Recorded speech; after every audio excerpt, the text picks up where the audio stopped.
ही तुमची वासना मी पूर्ण करतो.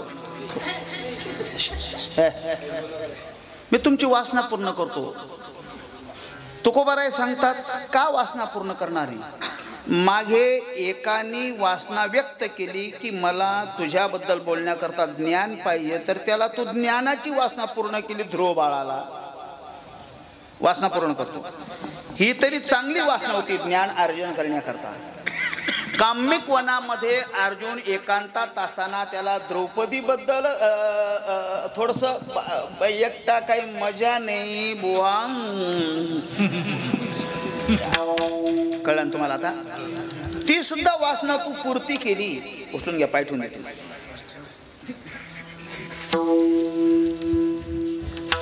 मग माझी वासना पूर्ण कर. ऐका हा, श्री महाराज असं म्हटल्यावर भगवान म्हणतात ठीक आहे महाराज, तुमची वासना पूर्ण करतो. मी ज्यांच्यात राहतो त्यांची तुम्हाला संगत देतो. आता विषय झाला. एवढं नाही म्हणे, मग पुढे एक काम करायचं तुम्हाला. म्हणे काय. हरिजन सवे भेटी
त्याच्यानंतर तोच राग म्हणायचा असतो.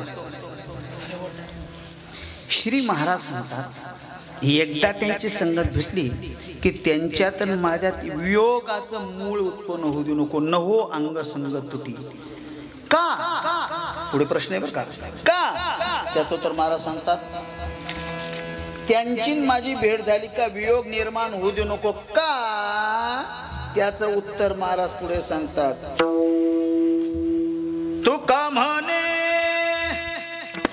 जीने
संस्थेत न जाताना सुद्धा माझ्या मागे म्हणतात हे कमी नाही, हे कमी नाही.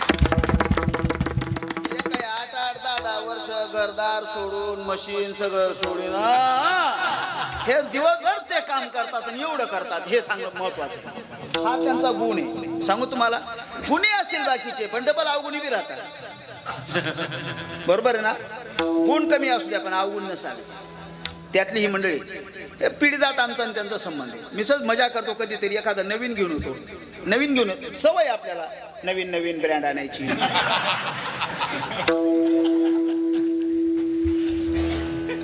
कधी गुण अवगुणाचं मिश्रण आहे दादा. थोडं कीर्तन लांबलं चालेल ना. आपलं काय ते जेसीबी माळे कसे ना तासवरती आता काय गुण अवगुणाचं मिश्रण राहतं. एखाद्याला वाटतात गुण पण जन्माला येतात अवगुण. एखाद्याला वाटतात अवगुण पण जन्माला येतात गुण. दादा मी तुम्हाला विचारतो आलिंगन देणे हा गुणाचा प्रकार का अवगुणाचा? आलिंगन देणे हा गुणाचा. वारे वा. छत्रपती शिवाजी महाराजांना खान जेव्हा आलिंगन द्यायला लागला मग अवगुण आहे. गुण अवगुणाचं मिश्रण सांगतो. अजून प्रकार सांगू.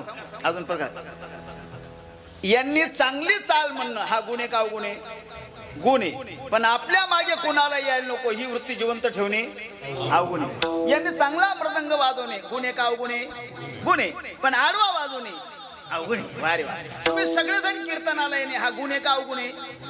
पण कीर्तनाचं काही ध्यानात न ठेवणे. बरोबर आहे ना शंभू. आता मीच राहिलो ना माझं सांग. मी चांगलं कीर्तन करणे हा गुण आहे का अवगुण आहे? चांगलं कीर्तन करणे गुण आहे. पण चांगलं कीर्तन करून सुद्धा कमी पैसे घेणे हा काय? बोला ऐका श्री तुकाराम महाराज सांगतात, लांबू द्या 2-5 मिनिटं, क्षमस्व. तुकोबाराय सांगतात, का वियोग निर्माण होऊ नको. अरे त्यांच्या संगतीत जगणं खरं जीवन आहे. कुणाच्याही संगतीत तुम्ही कदाचित खासदाराच्या संगतीत जा, पण जीवन म्हटलेच नाही, बरं ना. पण संत संगतीत जा, भले संत संगष्टणे. आणि त्याच्या पुढे सांगतो, मस्त शांत 1-1.5 मिनिटं घेतो. ज्या दिवशी तुम्ही संत शरणागती पत्कारली की त्या दिवशी तुमचा खरा जन्म झाला असं समजावं. जोपर्यंत तुम्ही कोणत्या संतांच्या आश्रयाला नाही तोपर्यंत तुम्ही खऱ्या जन्माचे अधिकारी होऊ शकत नाही. तुमच्या माझ्यासारख्याने म्हणावं सोडा, ज्यांनी 14 वेळेला यमाला परत केलं, मामाला नाही, त्यांनी म्हणावं चांगदेव म्हणे आजी जन्मालो गुरुपुत्र झालो, त्यांनी म्हणावं तर आपलं दुकान कुठे. मग याच्या करता तात्या एक गोष्ट सांगायची, ऐका तात्या सांगितल्यावर आपलं कीर्तन होत नाही. सगळ्यात महत्त्वाचं माझं मत असं, तुम्ही ज्याच्याकडे झक मारली अभ्यास केली ना त्यांचं नाव पुन्हा पुन्हा घेत जा, असा माझा दावा, ओपन दावा असतो. एक चक्र माझ्याकडे कीर्तन शिकला तरी तो म्हणे नाही त्याचमध्ये कीर्तन शिकणू.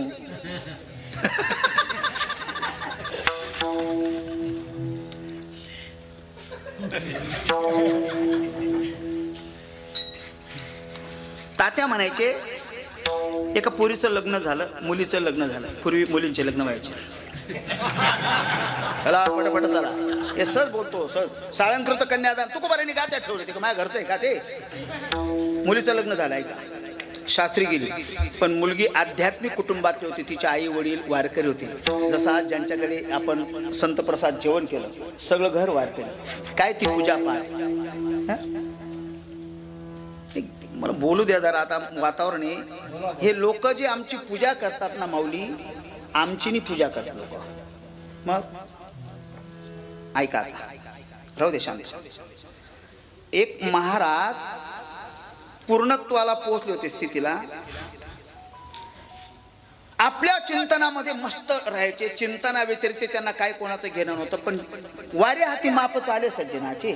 लोक त्यांना गर्दी करायचे, बाबा बाबा करायचे. ते म्हणे हे लोक नको भो मला. म्हणे काय, मी एकांतात गेलो पाहिजे. मग काय केलं त्यांनी, स्थलांतर करायचं ठरवलं. लांब निघून जाऊ म्हणे, कोणाला चाऊल सुद्धा लागायला नको, अशा गावात भागात आपण निघून जाऊ. पण त्यांना पाय आद होता, चालता येईल. मग त्यांनी काय केलं, त्यावेळेला प्रवासाची साधन होती. एक गाढव गेलं, गाढव घेतलं, त्या गाढवावर बसले आणि प्रवासाला सुरुवात केली. बारीक ऐकलं तर कळेल.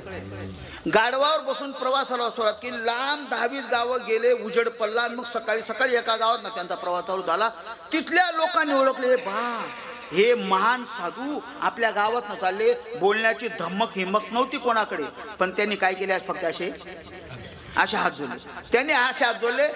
त्यांनी त्या हातांकडे बी पाहिलं नाही. आपले डोळे लावून आपल्या मस्तीमध्ये होते. ते पूर्णत्वाला गेले होते ना, ते आपल्या मस्तीमध्ये होते. पण लोक असे गल्लीने हात जोडलेले असायचे. रस्त्याने ते चालणार, ते गाढव होतं ना ज्याच्यावर बसलं, ते गाढव आणि ते हात जोडणाऱ्या लोकांना पाहिलं. आणि ते गाढव म्हणे, इकडे बी बरेच लोक मानतात बरं का आपल्याला म्हणे.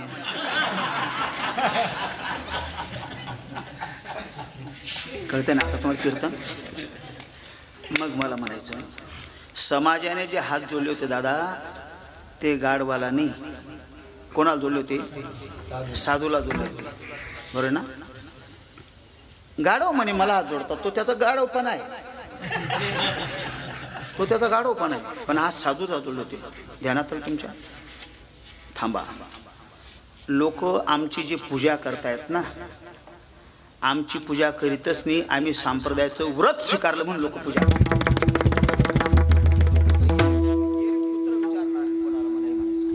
ऐका आता, अशा धार्मिक कुटुंबातली ती पोरगी होती.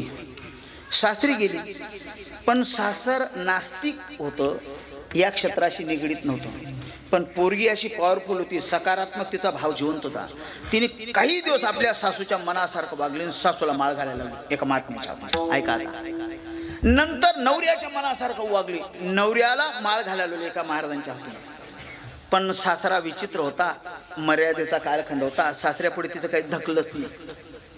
त्या दारामध्ये अचानक एक साधू आले आणि त्यांनी आवाज दिला, भिक्षान दे. पोरीने ऐकला तो आवाज, सासूने बी ऐकला आवाज. पोरगी म्हणे आपल्या घरी अतिथी आले त्यांना दान दिलंच पाहिजे, ना तर ने सुकृताची संपत्ती. पण काय करावं आता, ज्यांना अधिकार आहे ते उठत नाही. ती म्हणे लागू द्या पापण देऊ द्या, नंतर मला शिव्या. पोरीने भिक्षा घेतली, साधूला देण्याकरता निघाले. तो साधू बी खादाड कंपनीचा डायरेक्टर नव्हता.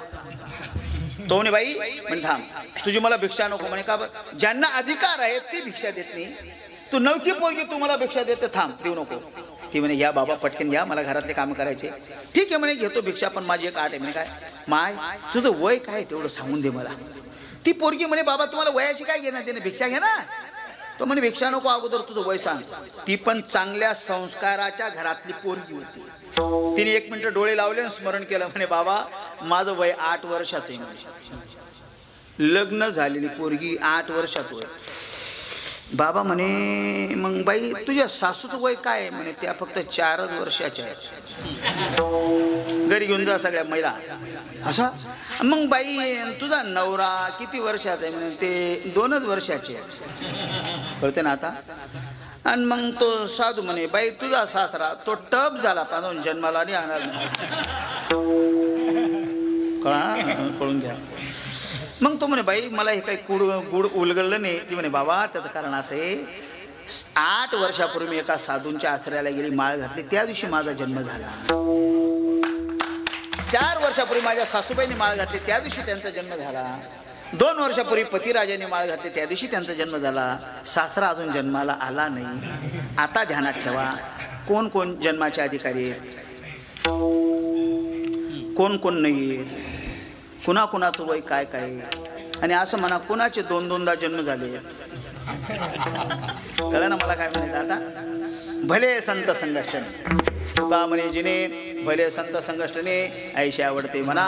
देवा पूर्वाई वासना. ज्ञानेश्वर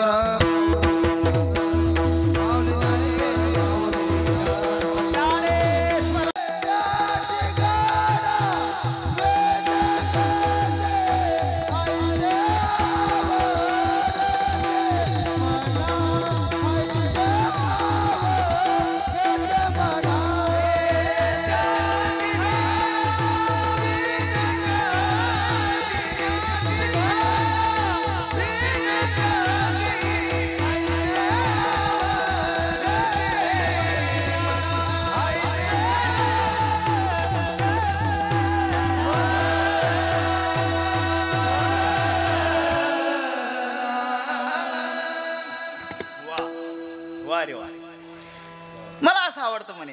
मला बी असं आवडतं. ऐशे आवडते म्हणा. काय आवडतं? देव वसे चित्ती. आता अभंगात प्रवेश केला आपण मुद्दाम. देव वसे चित्ती त्याची घडावी संगती. बरं का, माऊली असतील, ऐरे साहेब तुम्ही असाल, भाऊ असतील, ही सगळी मंडळी नेहमी कीर्तन ऐकते. आणि माझं मत या अभंगावर आपण बऱ्याचदा कीर्तन ऐकले असं करीत झाला, पण यातला प्रमुख भाव राहूनच गेला. अजून सांगायचा महात्म्यांच्या मुखातनं का सांगितलं आणि त्यांनी मला नाही माहिती, पण भाव राहून गेला. 100% तो भाव राहून गेला. तो भाव मी सांगतो आता. काय भाव सांगू? कळलं ना तो भाव कसा आहे पहा. महाराजांनी इतके बारीक शब्द वापरले दादा. देव वशे चित्ती. बर का, यात आता शांत राहू दे. 2 प्रकार. काय सरळ सरळ याचा अर्थ तुम्ही असा लावला, ज्याच्या चित्तामध्ये ज्याने देवाला चित्तामध्ये धारण केलं त्याची संगत, असा अर्थ आहे ना. ज्याने देवाला धारण केलं त्याची संगत दे, असा त्याचा अर्थ आपण लावून घेतला. अनेकदा तोच ऐकला. मला तो अपेक्षित नाही.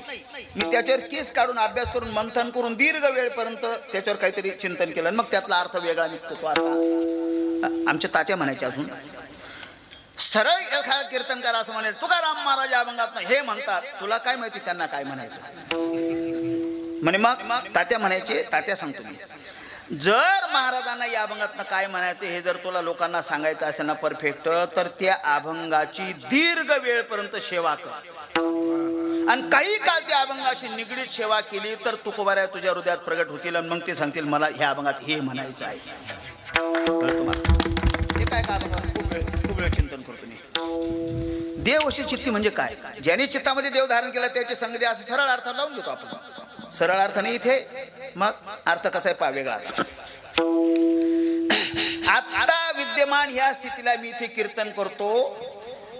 गावातले तुमच्या गावातले 2-5 माणसं महाराज आले, बळजबरीने मला गाडीमध्ये टाकलं, इथे आलं, आणलं, कीर्तन करायला लावलं. हा प्रकार आहे.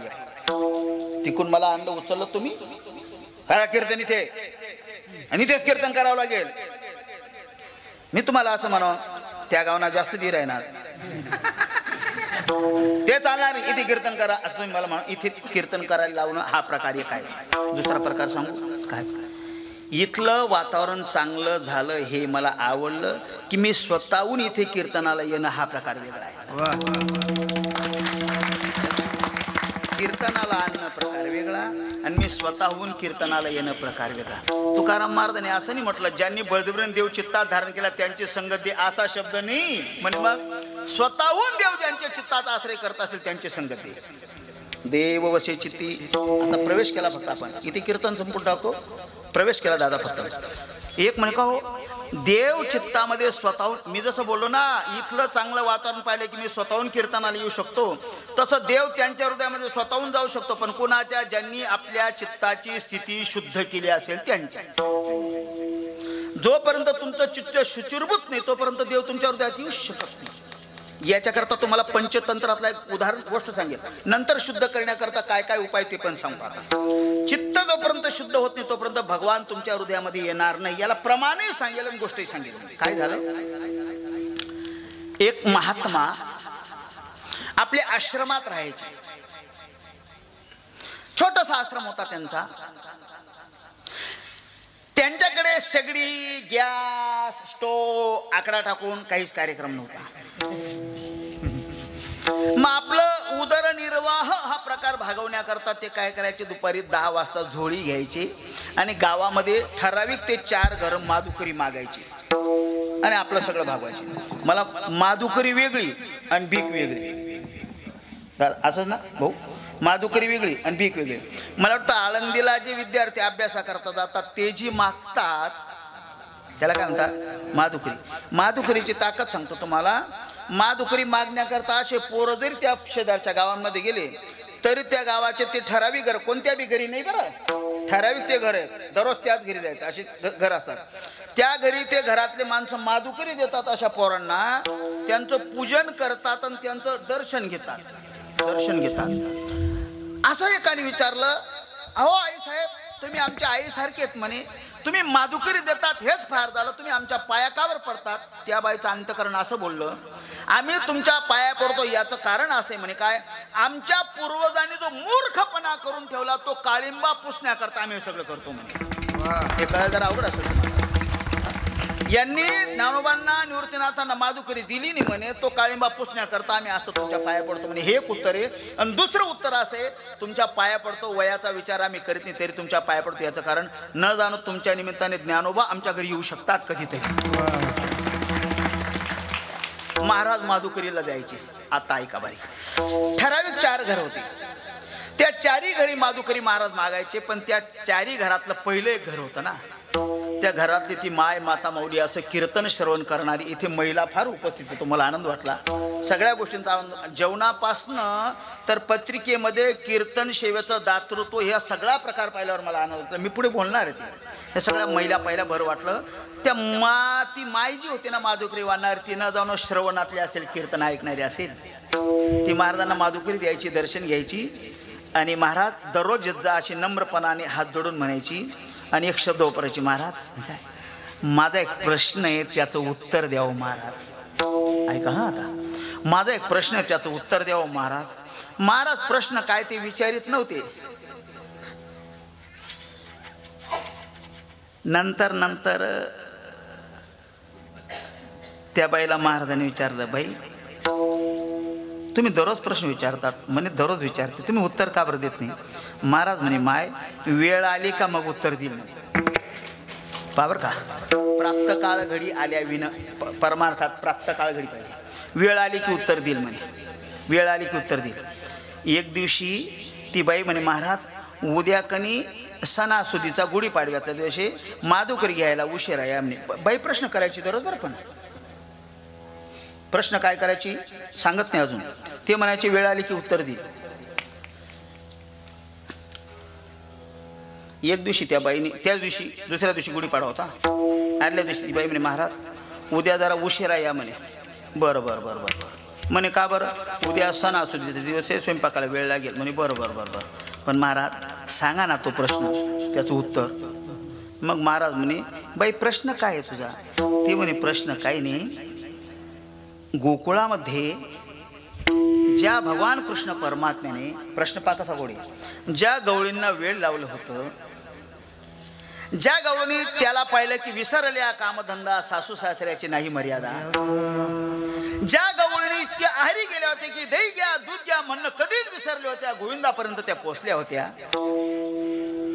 ज्या गवळणी कात्यायनी व्रताच्या निमित्ताने यमुनेच्या तीरावर स्नानाला गेले असताना, विवस्त्र स्नान करीत असताना भगवान परमात्मा तिथेपर्यंत पोहोचले आणि कृष्ण परमात्म्याने सगळ्या गवळींचे वस्त्र उचलले. एका कळंबाच्या वृक्षावर भगवान परमात्मा जाऊन बसले. महाराज त्या गवळणी पाण्यात जेव्हा बाहेर आल्या तर कृष्णाकडे विनंती करू लागल्या, असंच ना, विनंती करू लागल्या आणि विनंती करताना त्या गवळणी असं म्हणायच्या, दे रे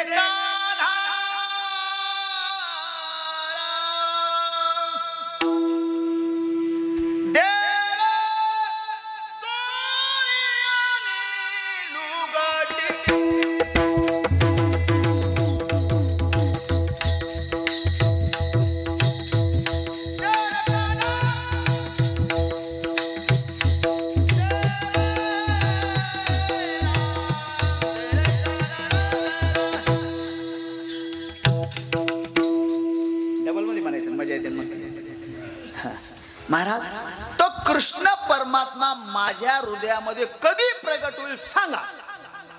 प्रश्न तिचा कसा गोड होता, सर्वसामान्य बाई होती पण प्रश्न उंच दर्जाचा होता. माऊली महाराज म्हणे या प्रश्नाचं उत्तर दिलंच पाहिजे, आता येतो म्हणे उद्या. दुसऱ्या दिवशी महाराज माधुकरी घेण्याकरता निघाले, पण त्यांनी काय केलं, आपला सगळा आश्रम झाडला, सगळा केर एकत्र केला, ज्या किटलीमध्ये भाजी घ्यायची ना त्या किटलीमध्ये सगळा केर टाकला आणि ती किटली घेऊन पहिल्या त्या घरी गेली. भिक्षांदी आवाज दिला. ती बाई म्हणे महाराज वेळेवर आले, झाला स्वयंपाक, आणा ती झोळी घेतली, तिच्या पोळी वगैरे पकवानं काय टाकायचं ते टाकलं आणि त्या किटलीमध्ये ती बाई खीर टाकणार, पण तिने असं किटलीमध्ये डोकावून पाहिलं, सगळी घाण. ती म्हणे काय करावं या बाबा लोकांना, फुकटचं भेटतं तर भेटतं, पात्र पण स्वच्छ करीत नाही म्हणे. त्या बाईने नळावर किटली नेली, स्वच्छ केली आणि मग खीर टाकली आणि ती झोळी किटली घेऊन बाई बैठकमध्ये आली. घ्या महाराज. का हो महाराज? आणि काय? अहो बरं झालं त्या किटलीमध्ये आतमध्ये डोकावून मी पाहिलं. म्हणजे काय झालं? अहो सगळा कचरा घाण केर होता ना. म्हणे मग काय झालं असं? अहो त्याच्यात ती चांगली खीर टाकल्या गेली असती तर वाया गेली असती ना. ऐका ना, ऐका ना महाराज म्हणे माय घाण किटलीमध्ये चांगली खीर टाकता येत नाही, ती वाया जाते. एवढं जरी कळलं तरी परमार्थच झाला. मला आता पुढे भाव असा सांगायचा, साधी 2 तास पोटामध्ये राहणारी खीर जर चांगल्या जागेवर ठेवायची असते भाऊ, तर जगाचा बाप घाण हृदयामध्ये येईल का? ते हृदय सुद्धा शुद्ध करा. तुका म्हणायचे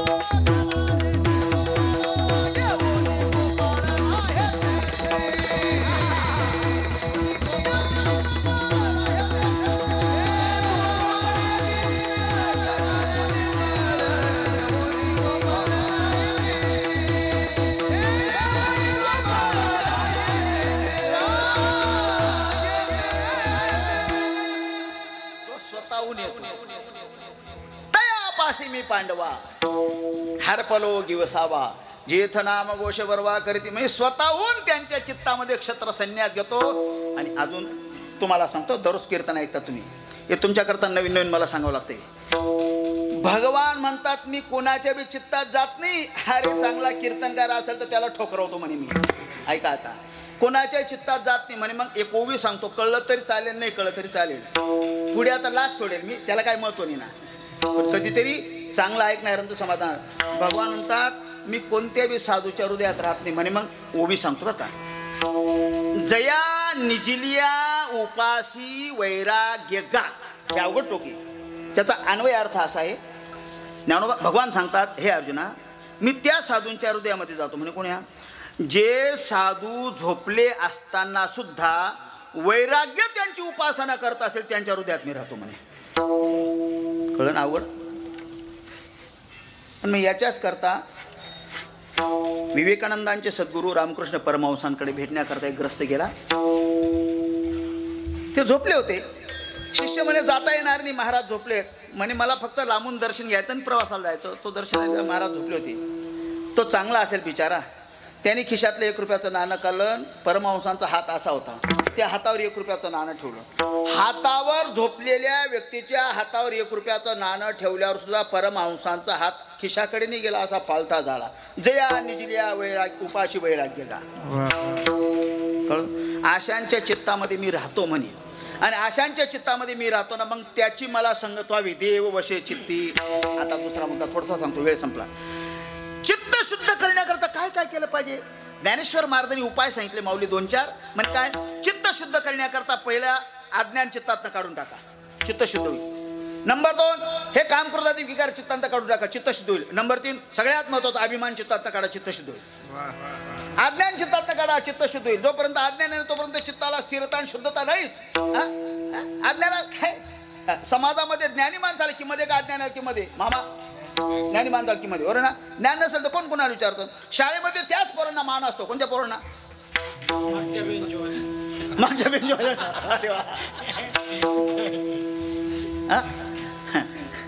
बुद्धिवान पोरं विचित्रच असतात. एक शाळेत आला एकनाथ महाराज. सर म्हणे का रे, जिल्हा परिषद शाळा. गुरुजी म्हणे का रे उशिरा का बरं आला. तो म्हणे म्हैस पाजायला जायलो तो.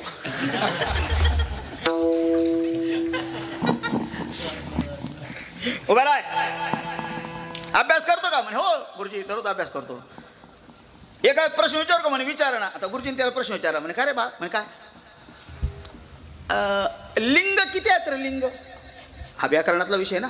लिंगाचे प्रकार सांग. तो म्हणे 3 प्रकारचे लिंग आहेत. अरे हुशार आहे. कोणते कोणते रे. तो म्हणे श्रीलिंग, नपुंसकलिंग आणि पुल्लिंग. गुरुजी म्हणे खरंच हुशार आहे, अभ्यास बी करत ते हुशार आहे. म्हणे बा लिंग बरोबर सांगितले, प्रकार बरोबर, प्रात्यक्षित करून दाखव. म्हणे करतो ना. ती शाळा, तो फळा आणि ते मास्तर.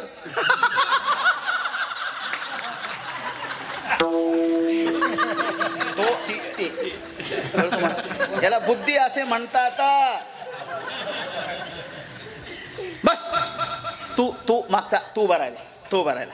काय गुरुजी अभ्यास करतो तू. हो गुरुजी. काळ किती प्रकारचे सांग. काळ. तो म्हणे 3. गुरुजी नाही बा अभ्यास करताना पुस्तकाला हात नाही, काळ बरोबर सांगितले. म्हणजे कोणते कोणते रे. तो म्हणे भूतकाळ, भविष्यकाळ, वर्तमान काळ. अरे बाबा हे बी बरोबर सांगितलं. गुरुजी म्हणे का रे 3 काळ बरोबर आहेत, भूत भविष्य वर्तमान काळ. मला सांग आज मला जेवण भेटलं नाही, कोणता काळ आहे. तो म्हणे दुष्काळ.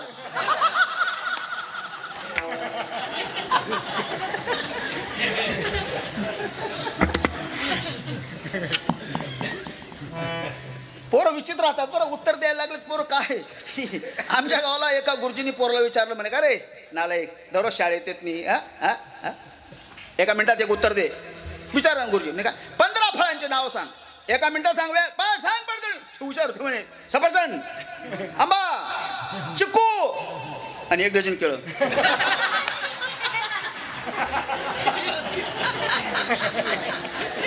त्याला काय लागतं. बुद्धी सर्व बुद्धी. तुम्हाला उशिरा कळलं का. हे फार काही राहतं. मुद्दाम अगोदर अध्यात्म सांगत होतो मी. याला बुद्धी असे म्हणतात. ऐका ऐका विनोद वजा करा. काही माणसं भलते चतुर राहतात. एका मिनिटात काही बी ओळखून घेतात. काही बी ओळखतात. एक सासरवाडीत गेलं आणि बायकोला घेऊन गेलं. दादा तुमच्या वयातलं सांगा. आता सांगितलं दुपारी जेवणाला बसलो आणि बायकोला म्हणे इकडे. म्हणे काय. 100% आज मामीने स्वयंपाक केला. ती म्हणे आया माया तुमला कसं काय कळलं. म्हणे मग पांढरा केस नाही निघणार का. कळलं का.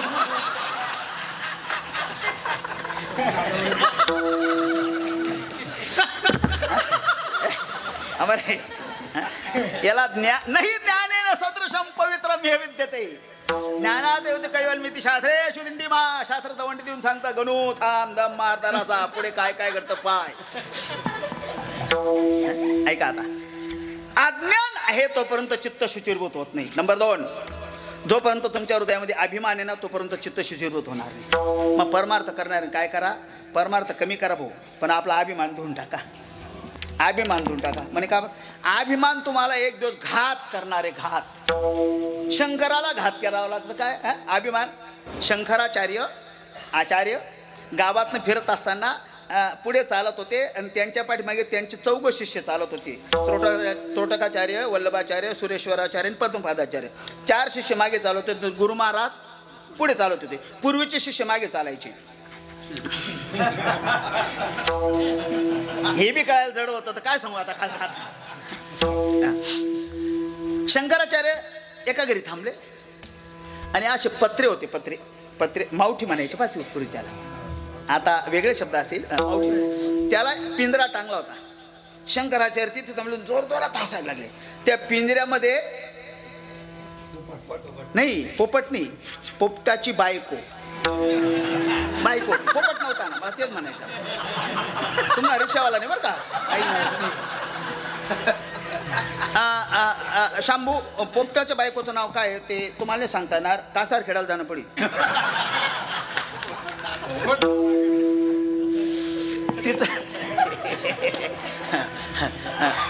तिचं नाव होतं मैना.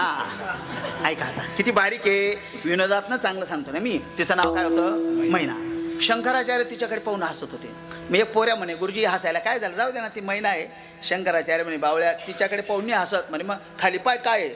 तर दारामध्ये त्या ओट्याला बोकड्या बांधेल होता. तो का तो बाना होई. आता बोकड्या बांधेल होता. मी दोघांकडे पाहून मी हसतो म्हणे. पोरांना काही कळे ना, शिष्यांना काहीच कळत नाही. ते यांच्याकडे पाहून का बरं हसतो तुम्ही? म्हणे काय नाही रे, अर्ध्या तासापासून उभा आहे आणि त्या पिंजऱ्यातल्या बाईला मी विचारतोय केव्हाचं बारीक. काय का माय, अगं तुझं नाव काय? ती म्हणे मैना. 4दा विचार, माय अगं तुझं नाव काय? ती म्हणे मैना. जिला विचारतात ती म्हणते, तिने मी काढून टाकला ना मैना. या चक्रमाला मी विचारत बी नाही म्हणे, तरी म्या. कळते ना तुम्हाला आता कीर्तन? तिला विचारतो काय तुझं नाव? ती म्हणे मैना. याला विचारित सुद्धा नाही, हे स्वतःहून म्या असं करतोय म्हणे. आणि मग शंकराचार्याच्या डोक्यात एक काव्य जन्माला. ते म्हणतात, मैना मैना बोली तो बैठी पेरू खाय. मैना मैना बोली तो बैठी पेरू खाय. बकरा म्या म्या करे तो एक दिन काटा जा. कळलं तुम्हाला? म्हणून भाऊ मी नाही असं म्हणा, अंतकरण शुद्ध होईल. आणि मी म्हटलं की यातना तुम्हाला भोगाव्या लागतील. आणि हे सगळं काढून टाका म्हणजे अंतकरण शुचिर्भूत होतं. आणि अशा शुचिर्भूत अंतकरणामध्ये भगवान परमात्मा स्वतःहून वास्तव्य करतो. आणि भगवान स्वतःहून जिथे वास्तव्य करत असेल त्याची घडावी संगती विठोबा.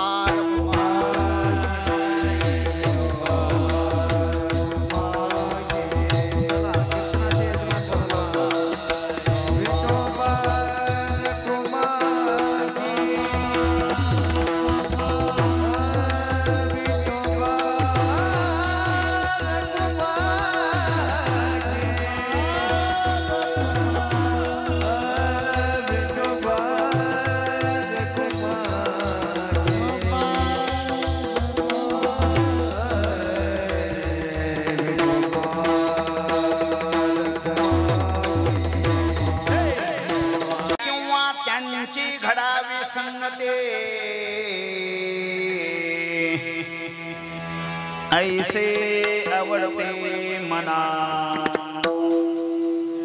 देवा पुरवावे वासना. हरी जनासी भेटे न हो अंग संगत तुटी.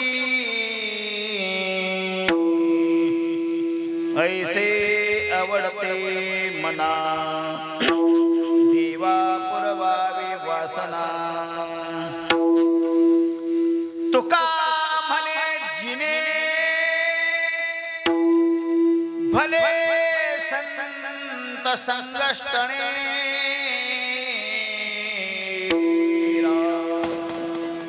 ऐसे आवडते मना देवा पुरवावे वासना. विठ्ठल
शुक्लां ब्रह्म विचारसार परमां माध्यं जगत्व्यापिनीं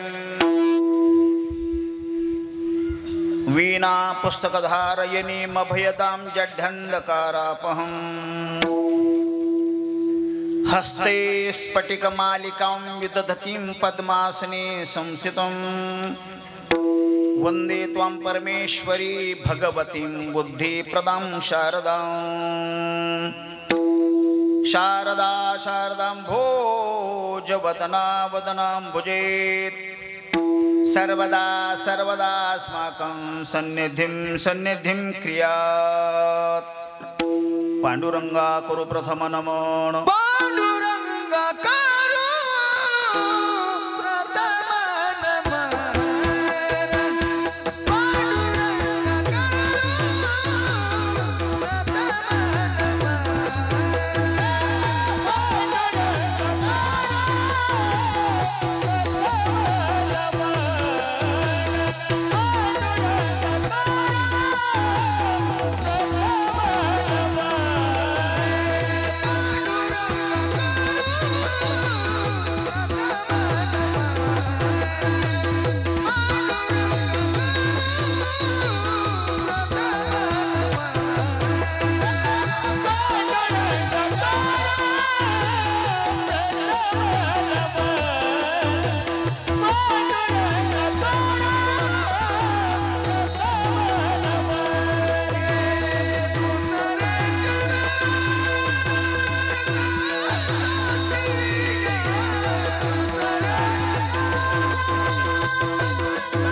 नमामि सद्गुरुं शान्तं सच्चिदानन्द विग्रहं पूर्ण ब्रह्म परानन्दं ईशमानन्दि वल्लभं योऽन्त प्रविश मम वाच्यमिमां प्रसुप्तां सञ्जीवयत्यखिल शक्तिधरस्वधाम्नाम् अन्यां शास्त्रचरणश्रवणत्वगादीन् प्राणान् नमो भगवते पुरुषाय तुभ्यं वंशे विभूषितकरा नवनीरदाभात् पीताम्बराधरुणबिम्बफलाधरोष्ठा पूर्णेन्दु सुन्दर मुखादरविन्द नेत्रात् कृष्णात् परम किमपि तत्त्वमहं न जाने कृष्णाय वासुदेवाय हरे परमात्मने प्रणतक्लेशनाशाय गोविन्दाय नमो नमः सच्चिदानन्दरूपाय विश्वोत्पत्त्यादिहेतवे तापत्रय विनाशाय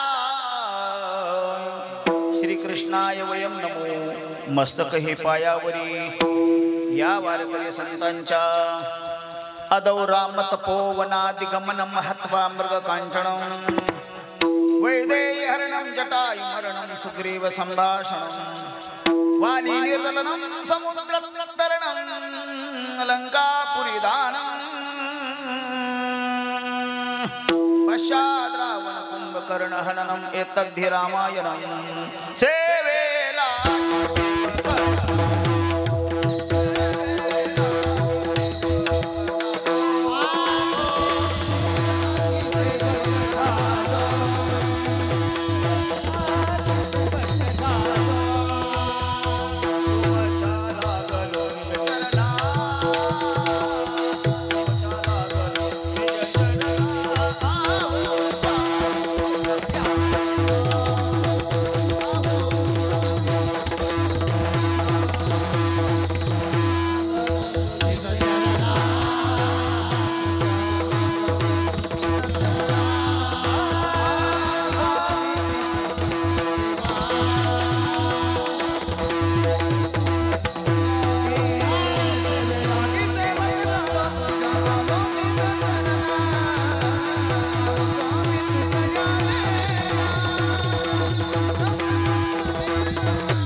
त्यांची घडावी संगती ऐसे आवडते म्हणा देवा पूर्वा विवासना. प्रस्तुत प्राप्त प्रसंगी भगवत सेवेकरिता म्हणून दाखवलेला अभंग विश्वसंत महान भगवत भक्त श्री गुरु तुकोबाराय महाराज यांच्या अमृतवाणीतनं जन्माला आलेला अभंग असून या अभंगामध्ये श्री तुकाराम महाराज आपली इष्ट देवता भगवान श्री पंढरीश परमात्म्याच्या समोर उभं राहून देवाला आव्हान करतात. हे देवा, मला माहिती आहे इथून मागे तुझा इतिहास तू कुणा करता काय काय केलं, अनेकांच्या वासना पूर्ण केल्या. मला जे आवडतं ती वासना तू पूर्ण कर, अशी भावना व्यक्त करणारा 4 चरणाचा आणि 3ऱ्या दिवसाला शोभणारा अभंग चिंतना करता म्हणून दाखवला विठ्ठल.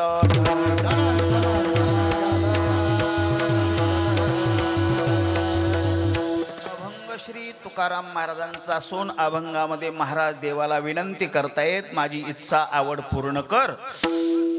निवडलेल्या म्हणून दाखवलेल्या घेतलेल्या अभंगावर काहीशा वेळेपर्यंत सरळपणाने आर्जवपणाने अभिमानरहितपणाने वाङ्मय सेवा प्रभूचरणे समर्पित करण्याच्या प्रथमता पूर्वी प्रारंभी अगोदर आपल्या परमपवित्र क्षेत्रामध्ये नगरीमध्ये भूमीमध्ये गावामध्ये क्षेत्र टेहरे या नगरीमध्ये गेल्या काही वर्षापासून भगवान श्री पंढरीश परमात्मा तथा मर्यादा पुरुषोत्तम प्रभू रामचंद्र ग्रामदैवत हनुमंतराय आदी करून स्थान देवतेच्या कृपेने कृपा प्रसादानी तथा ज्ञानोबा तुकोबा संत सम्राट निवृत्तीनाथ महाराज मिजा खालशात वावरतो ते संत नामदेव महाराज या भागातलं विशेष वैशिष्ट्य वारकरी संप्रदायातलं पूजनीय मास्तर बाबा खायदेकर, पूजनीय खंडोजी महाराज धवळीवीरकर आणि पत्रिकेमध्ये नमूद केलेल्या सगळ्या संत महात्म्यांच्या आशीर्वादाने तथा परमश्रद्धेय परम आदरणीय श्री हरिभक्तपरायण श्री एकनाथजी महाराज नामपूरकर यांच्या कुशल मार्गदर्शनाने तथा उपस्थितीने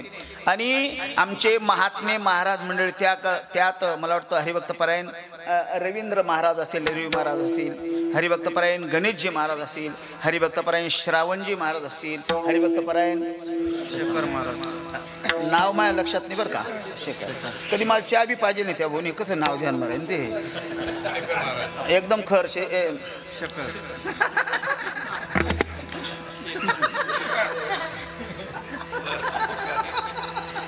शेखर महाराज असतील, ही आमची बालगोपाल मंडळी असेल, त्यात मृदंगाचार्य हरिभक्तपरायण प्रणव महाराज असतील, ही सगळी संस्थेतली मंडळी असेल. आमचे 2 चोपदार आहेत. आनंद वाटला 2 चोपदारांकडे पाहून मला. जेव्हा विना घेऊन एक चोपदार नाचत होता ना, एकाला नाचायची गरज होती, दुसऱ्याला नाचायची गरजच नव्हती. तो चालला तो चोपदार तरी नाचल्यासारखं व्हायचं. ही चोपदार मंडळी विशेषतः आज परिसरातनं आलेली भाविक वृंद उपस्थित आहेत. मला वाटतं त्याच्यामध्ये राऊत दादा आहेत, ही सगळी मंडळी शांभाऊ आहेत. असं नियोजन होतं की दुपारी कळवतो असं माऊलींचं असं म्हणणं होतं बरं का. आणि या सगळ्यांच्या उपस्थितीने आपल्या मर्यादा पुरुषोत्तमच्या महाद्वारामध्ये अतिशय चांगल्या पद्धतीने कार्यक्रम संपन्न होतो. सगळ्यात महत्त्वाचा माझा हेतू असा असतो, लोक कीर्तनाला किती आले त्याच्यापेक्षा किती गोड श्रवण करणारे आले त्याच्याकडे माझं लक्ष राहतं. किती आले त्याच्यापेक्षा चप्पल काढून बसा, आता काही काटे बिटे काही नाही, चप्पल काढ. असं मस्तपैकी काय वातावरण आहे. मी अभंगी सांगणार आहे, बाकी सगळं सांगणार आहे. सिस्टीम अतिशय गोड आहे, अतिशय जशी पाहिजे तशी सिस्टीम. सगळ्यात महत्त्वाचं आमचे यश माऊली यूट्यूब चॅनलवर आहे, तेही हजर आहेत. आणि सगळ्यात महत्त्वाचं भाऊ, मला असं वाटलं मी इकून काहीदा गेलो आहे. पूर्वी असा इकून रस्ता होता, तेव्हा तुम्ही जाऊ द्यायचे, तेव्हा खांब गाडलेले नव्हते बरं ना. ते खांब गाडण्यापेक्षा तुम्ही टोल नाका बसवायला लागत होतं, तरी बरं झालं असं का. मग इकून गेलो ना त्यावेळेला मंदिर वेगळं होतं, मला हे सांगायचं मंदिर वेगळं होतं. आणि आता अजून मंदिरात गेलो नाही, मंदिराचा बाहेरचाच प्रकार पाहिला. अंगणावरनं घराची परीक्षा होते ना भाऊ, तसंच ना निस्ता आयरे साहेब बाहेरचा प्रकार पाहिला तर बाहेर इतकं सुंदर मंदिर येतं, आत कसं मंदिर असेल. मला असं पण म्हणावं लागेल, मालेगाव तालुक्यातलं पहिलं सुंदर मंदिर टेहऱ्याचं. अतिशय चांगल्या त्या विशिष्ट दगडामध्ये मंदिराचं काम चालू आहे. आणि खरं म्हणजे ते मंदिराचं काम पाहिल्यावर मी स्वतः असा प्रसन्न झालो. एखादी वास्तू पाहिली तरी अंतःकरण प्रफुल्लित होतं ना. एखादं फूल पाहिलं तरी माणसं प्रसन्न होतात. एखादा कलर पाहिला तरी माणसं प्रसन्न होतात दादा. तसा प्रकार झाला या मंदिराच्या या महावातावरणामध्ये, दरबारामध्ये. आजची सप्त्यातली 3ऱ्या दिवसाची कीर्तन सेवेची जबाबदारी माझे परमार्थ प्रेमी हरिभक्तपरायण माऊली आणि सप्ताह समिती कमिटी मंडळ सगळ्यांनी माझ्याकडे दिले. अतिशय मार्मिक चिंतन दाखवणारा अभंग आहे. विठ्ठला विठ्ठला.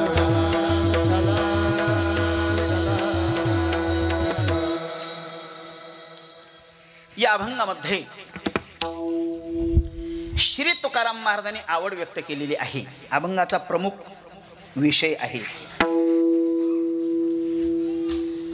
जीव म्हटला की त्याला आवड आहे. निघालो आपण. आवड नाही असा जीव नाही. फार झाला तर आवडीचे प्रकार भिन्न भिन्न असू शकतात, पण आवड नाही असं म्हणू शकत नाही.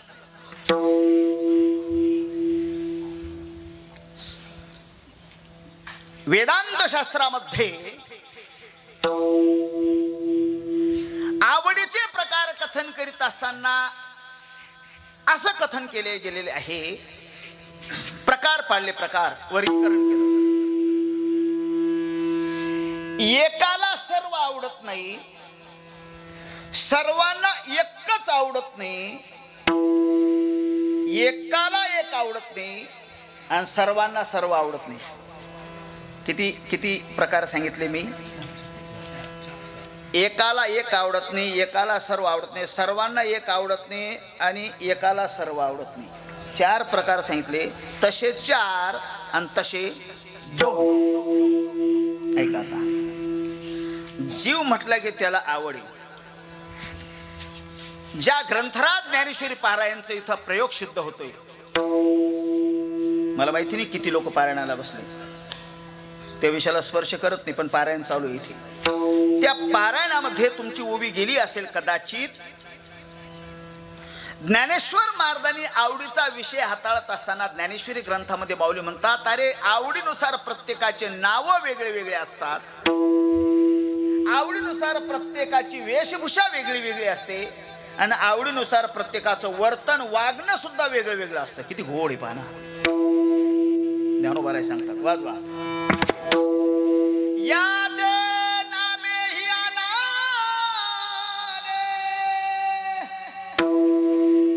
अनारिसे वर्तने वेशई सिनाने अवघियांचे. असं चला आता फिक्स 30 जरा.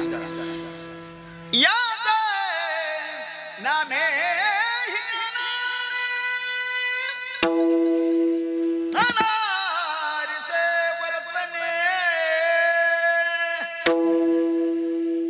ज्ञानेश्वर महाराज सांगतात, आवडीनुसार प्रत्येकाचे नाव पण वेगळे वेगळे, आवडीनुसार प्रत्येकाची वेशभूषाही वेगळी वेगळी आणि आवडीनुसार प्रत्येकाचं वर्तन वागणं सुद्धा वेगळं वेगळं. सांगतात आवडीनुसार नाव सुद्धा वेगळे वेगळे. सगळ्यांचं एकच नाव नसतं दादा. सगळ्यांचे नाव वेगळे वेगळे.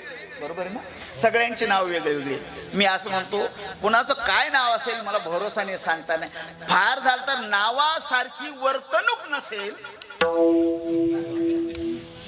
नावासारखं वागणं नसेल, नावासारखे शरीराचे लक्षण नसतील, पण नाव मात्र बलाढ्य बलाढ्य आहेत. आमच्या कजवाड्याला माहेर संत भेट कार्यक्रम असायचा. शंकराचार्य गाले होते, महाराज होते. त्या कजवाड्याला माहेर संत भेट कार्यक्रमामध्ये आमच्या पोरांनी एका कीर्तनकाराला आमंत्रण दिलं दादा. कीर्तनकाराचं नाव होतं काळे महाराज. काय नाव होतं? नाव त्याचं काळे होते, पण त्या पोऱ्याला पाहिल्यावर तो तांब्याच्या तुकड्यासारखा चमकायचा. पान पोरगा, त्याचं नाव काळे. मला वाईट वाटलं, काही बोलता आलं नाही. दुसऱ्या वर्षी दुसऱ्या महाराजांना आमंत्रण दिलं पोरांनी. त्या महाराजांचं नाव होतं गोरे महाराज. ज्याचं नाव गोरे होतं शंभू, त्याला बुक्का लावायला गेला, तो इथला काळा होता. बुक्का कुठे होते मला उमजेना. कळलं ना मला काय म्हणायचं? गोरे मार नावासारखं वर्तन नसेल. फार काही सांगतो, जाऊ द्या. याचे नामेही आनाणे म्हणजे वेगळे वेगळे. पुढे सांगतो, वेशही सिनाने अवघी यांची, प्रत्येकाची वेशभूषा सुद्धा वेगळी. सगळ्यांना सारखंच धोतर आवडेल, सगळ्यांना सारखेच कलर आवडतील, अजिबात नाही. कोणाला कोणता वेश आवडेल याचा भरोसा नाही. या वेशभूषेच्या आवडीचा प्रकार कथन करायला लागलो तर आत्ता विद्यमान कालामध्ये, वर्तमान कालामध्ये असं पण झालं, न जाणो महिलांना पुरुषांचे कपडे आवडायला लागले. बोललं पाहिजे ना या विषयावर, काळाची गरज आहे ना. अजून सांगू, खरं तर हे महिलांनी पुरुषांच्या कपड्यावर अतिक्रमण केलं, कोणत्याच पुरुषांनी महिलांच्या कपड्यावर अतिक्रमण केलेलं दिसत नाही. बरोबर आहे. आणि खरं तर महिलांनी पुरुषांच्या कपड्यावर अतिक्रमण केल्याचा परिणाम नको ते झालेले प्रयोग आपल्याला दररोज फाजील प्रयोग वाचण्याचा प्रसंग येतो. नको ते प्रकार घडतात. कळताना मला काय म्हणायचं? आणि खरं तर कीर्तनकारांनी या विषयाला स्पर्श केला पाहिजे असं माझं मत आहे. पण या विषयाला स्पर्श करीत असताना कीर्तनकाराने घरातून करायचा तो प्रयोग सिद्ध. काय बोलतो मी? काय झालं माऊली, एकाला झोपच लागे ना पलंगावर. का बरं? वरती 200चा बल्ब लायला होता. तो म्हणे साला उजेड मध्ये मला झोप लागत नाही. मग तो बल्ब बंद करण्याकरता तो डीपीवर गेला.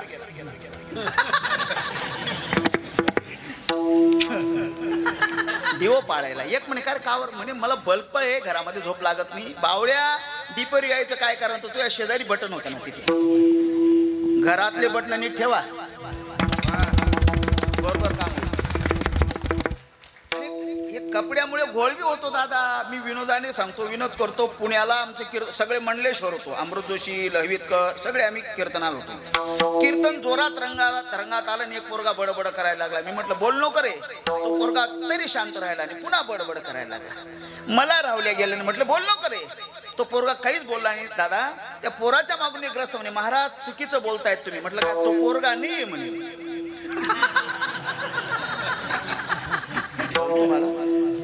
ते जीन्स पॅन्ट आणि टी शर्ट मला काही आकलन झालं नाही. मी म्हटलं माफ करा त्या बोलणाऱ्या. म्हटलं मला माफ करा, मला कळलं नाही. तुम्ही त्याचे वडील आहेत का? नाही म्हणे मी त्याची मम्मी आहे. तिचे बी तसेच होते ना.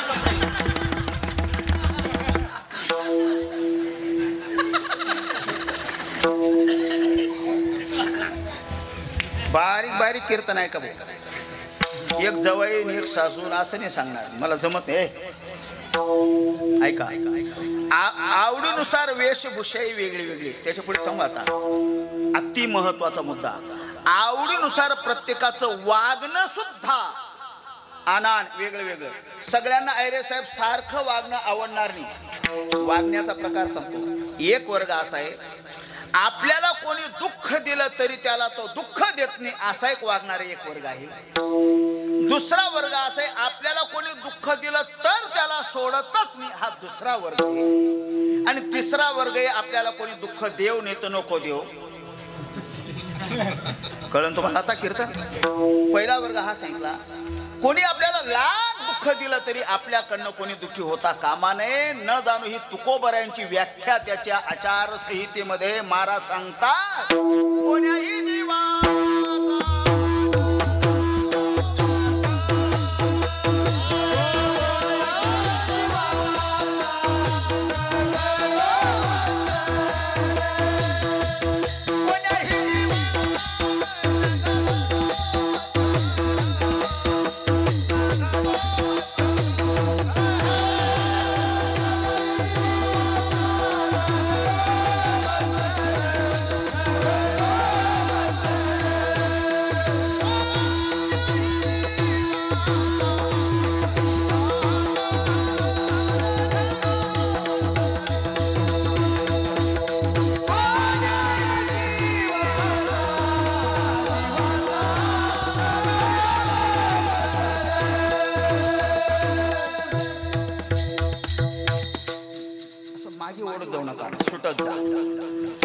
कोणत्याही जीवाचा आपल्याकडनं मत्सर होता कामा नये. आपल्याला कोणी दुःख द्यायला नको. आपण कोणालाही पहिल्याची भावना आहे त्याचं वागणं असतं. त्याला असं वागणं आवडतं, कोणाला दुःख होता कामा नये.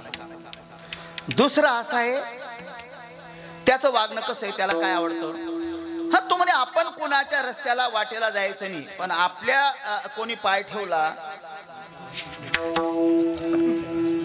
तर त्याला सोडायचं, असा पण वागणारा एक घटक आहे. हा सोडून द्या, बारीक आहे, गुणगुण जरा बरोबर. आणि तिसरा असा आहे, त्याला कोणी दुःख दिलं काय आणि सुख दिलं काय, तो मात्र दुःख देतो कोणाला, हे त्याला वागणं आवडतं, दुःख देणं वागणं आवडतं. याच्याकरता मी ज्यांच्याकडे अध्ययन केलं, वैकुंठवासी गुरुदेव लक्ष्मण तात्या महाराज वळवाडेकर, तात्या दृष्टांत सांगायचे, छोटा दृष्टांत आहे. काही माणसं आयुष्यात चांगलं वागत नाही, त्यांच्या वाट्याला चांगलं नाही, कायम वाईटच वागतात. कशाप्रमाणे ज्ञानोबारांची ओवी सांगतो.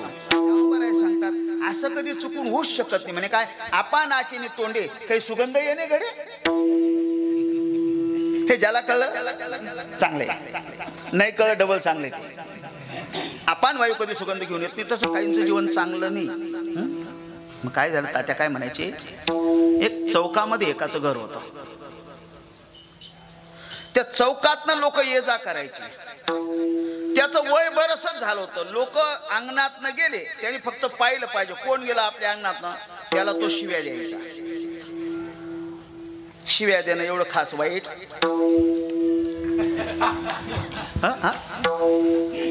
तो शिव्या द्यायचा. लोक म्हणायचे आपण काही याच्या घेण्यात ना देण्यात काही संबंध नाही, पण शिव्या देतो. पण दीर्घ काळपर्यंत त्यांनी त्याची प्रथा ती बंद केली नाही, रूढी बंद केली नाही. लोकांना बी सवय झाली. लोक म्हणे जाऊ द्या चक्रमे, पण शिव्या द्यायचा. अजून पुढे पाऊल टाकेल मी, कळलं तर पहा. तो शिव्या पण इतक्या स्ट्रॉंग द्यायचा बिचारा, डबल कधी येऊ देत नव्हता. फार झालं तर कीर्तनकाराच्या अभंग डबल येतील, पण शिव्या डबल येऊ देत नव्हता. घाण शिव्या द्यायचा. लोक म्हणे जाऊ द्या रे, काय त्याची नादी लागतात. लोकांनी सोडून दिलं त्याला. पुढे प्रकार असा झाला, त्याच्या ध्यानात आलं, मी आयुष्यभर बेकार वागल्यामुळे मला गावात कुत्र सुद्धा बरं म्हणत नाही. पश्चाताप झाला त्याला. वय बरंच झालं होतं. न जाणो त्याला त्याच्या मृत्यूचे संकेत दिसत होते. कळलं मी काय म्हणतो, माणसाला मृत्यूचे संकेत दिसतात. ज्ञानेश्वर महाराज सांगतात, आपण कधी मरणावरती आपल्याला कळतं. म्हणजे कसं कळतं, पहिला मुद्दा ज्ञानोबा ज्ञानेश्वरी सांगतात. म्हणजे काय, आपण कधी मरणार ते आपल्याला कळतं. म्हणजे कसं कळतं, दररोज स्नान करा, अंगावर भरपूर पाणी टाका, आणि भरपूर पाणी टाकल्यावर सुद्धा हृदयाची जागा जर कोरडी राहत असेल, दादा भरपूर पाणी टाकल्यावर हृदयाची जागा कोरडी राहत असेल, की समजावं त्या दिवसापासून 1 वर्षात आपण मरणार आहोत. म्हणून उद्यापासून काय करायचं,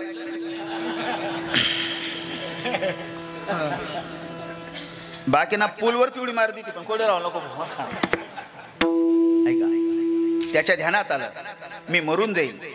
आयुष्यभर वाईट कर्म केलं तर मला कुत्र चांगलं म्हणत नाही, काय करावं, लोकांनी चांगलं म्हणावं. ऐका, बारीक बारीक ऐका. केलं सगळ्या पोरांना त्यांनी बोलवलं संध्याकाळी. म्हटले पोराव, म्हणे काय, आयुष्यभर मी वाईट वागलो ना, मला गावात कोणी बरं म्हणत नाही, पण तुम्ही एक काम करा. म्हणे काय, मी मेल्यावर तरी लोकांनी मला चांगलं म्हणावं.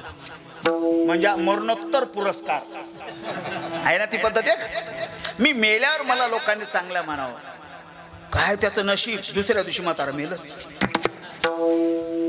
अंतविधी झाला, रक्षा विसर्जन, पंचक्रिया 5व्या दिवशी झालं. आणि मग सगळे पोरं संध्याकाळी एकत्र आले. त्यातला लहाना म्हणे मोठ्या भावाला, म्हणे भाऊ, म्हणे काय, आपला बाप मरण्याच्या आदल्या दिवशी काय म्हटला, तुझ्या ध्यानात आहे का. म्हणे काय, अरे मी मेल्यावर लोकांनी मला चांगलं म्हणू, असं काहीतरी चांगलं काम करा तुम्ही. म्हणे बरोबर आहे, बरोबर आहे. ते त्याचेच पोरं होते. ते म्हणे आपण काहीतरी चांगलं काम केलं पाहिजे, आपल्या बापाला चांगलं म्हटलं पाहिजे. त्याने काय केलं, दारावर जे लोक यायचे ना, दारावर दुसऱ्या दिवसापासून प्रयोग चालू केला. दारावर लोक आले, हे चौघ भाऊ काय करायचे, त्यांना मध्ये घ्यायचे, दार लावायचे आणि काठीने बेदम मारायचे. दारावर येणार आहे ना बरं का, काठीने बेदम मारायचे. ते मार खाणारे म्हणे तो चांगला होता रे.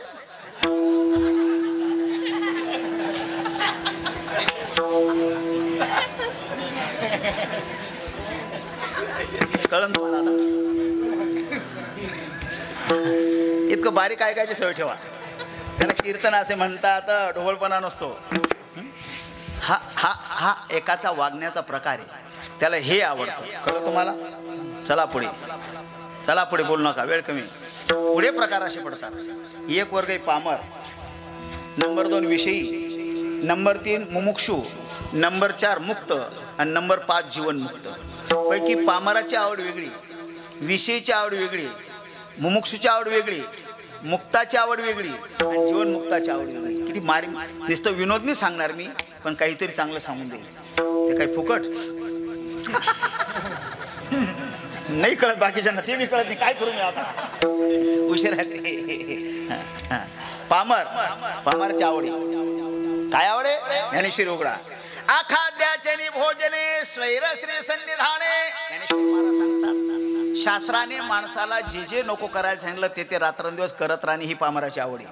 चला पुढे. नंबर 2 विषयी. विषयीची काय आवडे गणू बाबा? फक्त विषय भोगणे याच्या पलीकडे त्याला काही आवडत नाही. फक्त विषय ल्यावे खावे प्यावे असावे सदैव हेच करी हाव संसाराची. विषयीची आवडे फक्त विषय भोगणं एवढंच त्याला आवडतं. पण त्याला हे कळत नाही विषय भोगून जीव समाधानी कधी होत नाही. किती पण विषय भोगले तरी माणसाची तृप्ती होत नाही. कशाप्रमाणे? तुकाराम महाराजांनी गाथ्यामध्ये एक उदाहरण दिलं. तुकोबाराय सांगतात, जसं इंधनेने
ही विषयीची आवड आहे.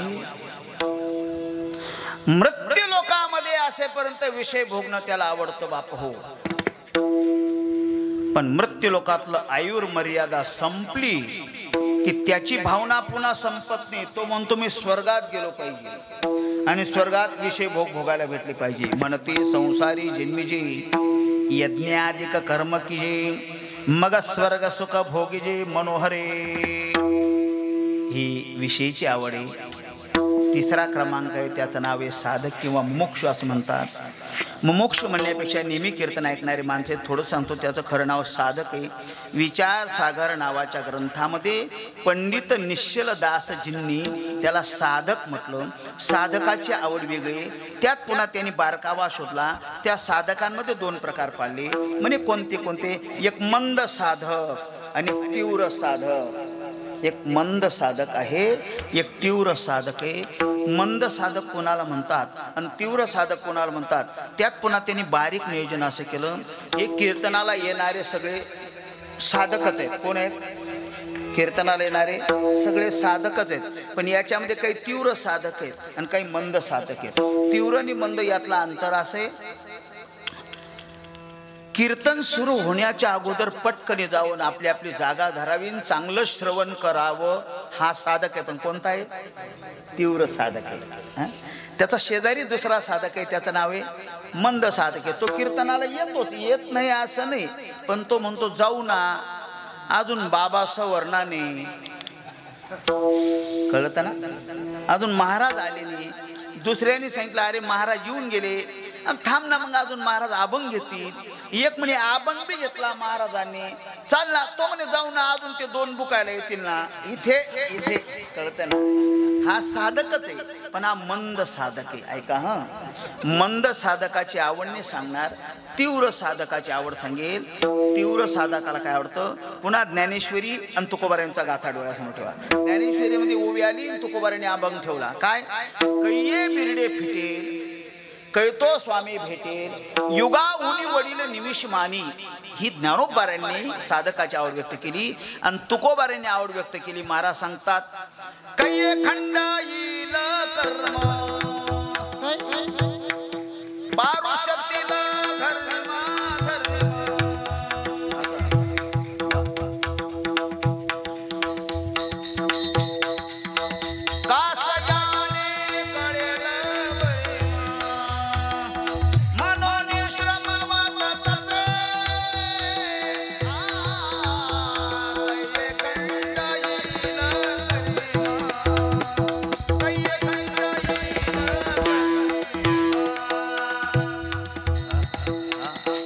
केव्हा माझा उद्धार होईल. मी जन्म मरणाच्या तडाख्यातल्या दुःखातनं कधी बाजूला होईल, कधी माझा उद्धार होईल याच्याकरता तडफडणे ऐशी चिंता करी सदा सर्व काळ. रात्रंदिवस हेची तळमळ तुका म्हणे नाही आपुले बोळ, जेणे फळ पावे निश्चेसी. अशी ज्याची आंतरिक तळमळ आहे त्याला तीव्र साधक म्हणतात. ही त्याची आवड सांगितली. तुमच्या ध्यानात असेल नसेल मला माहिती नाही, पण सांगणं माझं काम आहे, बरोबर ना. पामराची आवड सांगितली, शंभू विषयीची आवड सांगितली, साधकाची आवड सांगितली. आता राहिला मुक्त. मुक्ताला काय आवडतं तर नाही कळणार तुम्हाला, पण सांगतो मी. मुक्ताला आवड संभवत नाही. म्हणे का बरं संभवत नाही. ज्याच्या जीवनात कार्य शिल्लक राहिलं तर त्याला आवड आहे, कार्य संपलं की आवड नाही. मी याच्याकरता पुन्हा ज्ञानेश्वरीमध्ये सांगितलं चतुर्विधा भजनते माम जना सुकृतीनोर्जुनो आर्तो जिज्ञा सुरर्थार्थी ज्ञानीचे भरतर. जो चौथा आहे ना मुक्त, त्याला कार्य नाही. म्हणजे कस काय चौथी याच्या ठाई काहीच करणे नाही, त्याला कार्य नाही ना, मग त्याला आवड नाही. हे प्रमाण कमी पडलं. याच्या पुढचं प्रमाण म्हणतो मी. कामना हे कामना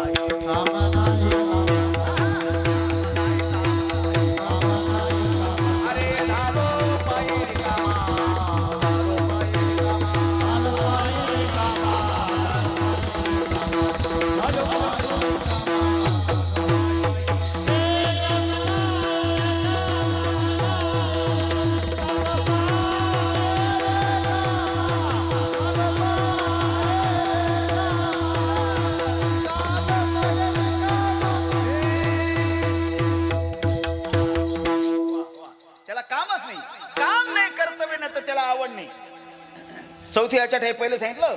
दुसरा बाबांनी म्हटलं काम नाही कामा नाही. आता तिसरं सांगतो प्रमाण पुन्हा त्याला अनुसरून. आता निशंतीने पावलो विसावा खुंटलिया धावा, खुंटलिया धावा. त्याला काही शिल्लक राहिलं नाही. आता चौथं प्रमाण सांगतो. आता मला वाटतं ते प्रमाण आत्ताच सांगा. आपण काकडा करतो ना दुपारी,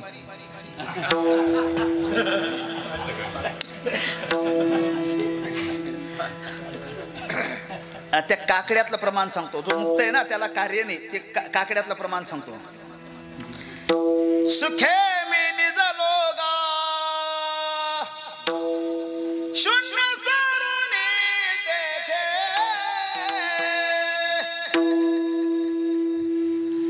त्रिकुट शिखर गा डाल मिळाय गा.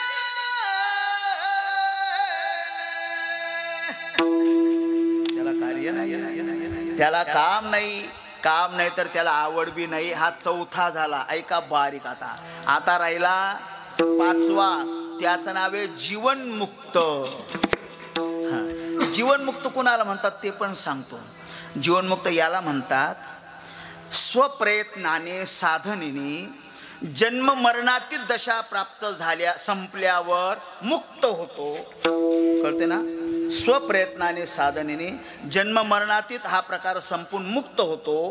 एकांतात जातो, वैकुंठात जातो असं म्हणा. आणि वैकुंठात गेल्यावर तो असा खाली पाहतो मृत्यूलोकाकडे. आणि मृत्यूलोकाकडे पाहिल्याच्या नंतर त्याच्या ध्यानात होतं की अरे बापरे, मी तर झालो मुक्त म्हणे, पण मृत्यूलोकातले सगळे लोक भवसागरामध्ये बुडतायत, अज्ञानी लोक. यांचा आपण उद्धार केला पाहिजे. मी एकटा इथे मुक्कामात आनंद लुटण्यात काय मजा आहे. यांचा उद्धार करण्याकरता स्वतःहून अवतार घेऊन खाली गेलो पाहिजे. याला जीवनमुक्त असे म्हणतात. याला जीवनमुक्त म्हणतात. आणि मग ते स्वतःहून आम्ही वैकुंठवासी येथे उपकारासाठी आले, घरच्या वैकुंठी खाली येतात आणि उपकार करतात लोकांवर, ते जीवनमुक्त आहेत. ऐका, ते जीवनमुक्त आहेत. मग जीवनमुक्ताला काय आवडतं? तर जीवनमुक्तांच्या आवडीचे दोनच लोक सांगेल मी. कोण कोण सांगेल? एक कळस झालेला व्यक्ती सांगेल आणि एक पाया झालेली व्यक्ती सांगेल. पाया झाले ज्ञानोबाराय महाराज. ज्ञानेश्वर महाराज म्हणतात मला काय आवडतं? माझ्या जीवीची आवड. त्यांची आवड झाली. कळस तुकोबाराय महाराज, कमी वेळेत आहे ना, कळस तुकाराम महाराज ते म्हणतात मला काय आवडतं? मला आवडतं आवडे पंढरी, भीमा, पांडुरंग, चंद्रभागा, लिंग, पुंडलिक, ही माझी आवड आहे म्हणे. पण तूर्त ती आवड मी बाजूला ठेवतो. तुकोबाराय सांगतात ती आवड मी बाजूला ठेवतो म्हणे. मग अभंगाचा प्रकार सांगतो ना, म्हणे काय तेव्हा मला काय आवडतं? म्हणे काय आयशी आवडते म्हणा. अभंगात प्रवेश बरं का. आयसे आवडते म्हणा. सुसंगतपणाने बोलण्याचा प्रकार असा आहे किंवा व्याकरणाचा नेम असा आहे. इथे आयशे शब्द आला ना, जिथे जे शब्द आला की जे शब्द के शब्दाची अपेक्षा करतो, जिथे हे शब्द आला की हे शब्द के शब्दाची अपेक्षा करतो, जिथे आयशे शब्द आला की आयशे शब्द कैसे शब्दाची अपेक्षा करतो. महाराज सांगतात आईसे आवडते मना. मला असं आवडतं म्हणे, मला असं आवडतं. भगवान म्हणे असं आवडतं असं आवडतं केव्हा लावून दिलं? नेमकं कसं आवडतं ते सांगा. कळलं तुम्हाला अभंग? मग तुकोबाराय सांगता सांगू म्हणे सांगतो. ते अभंगाच्या पहिल्या टोकात देवा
माझे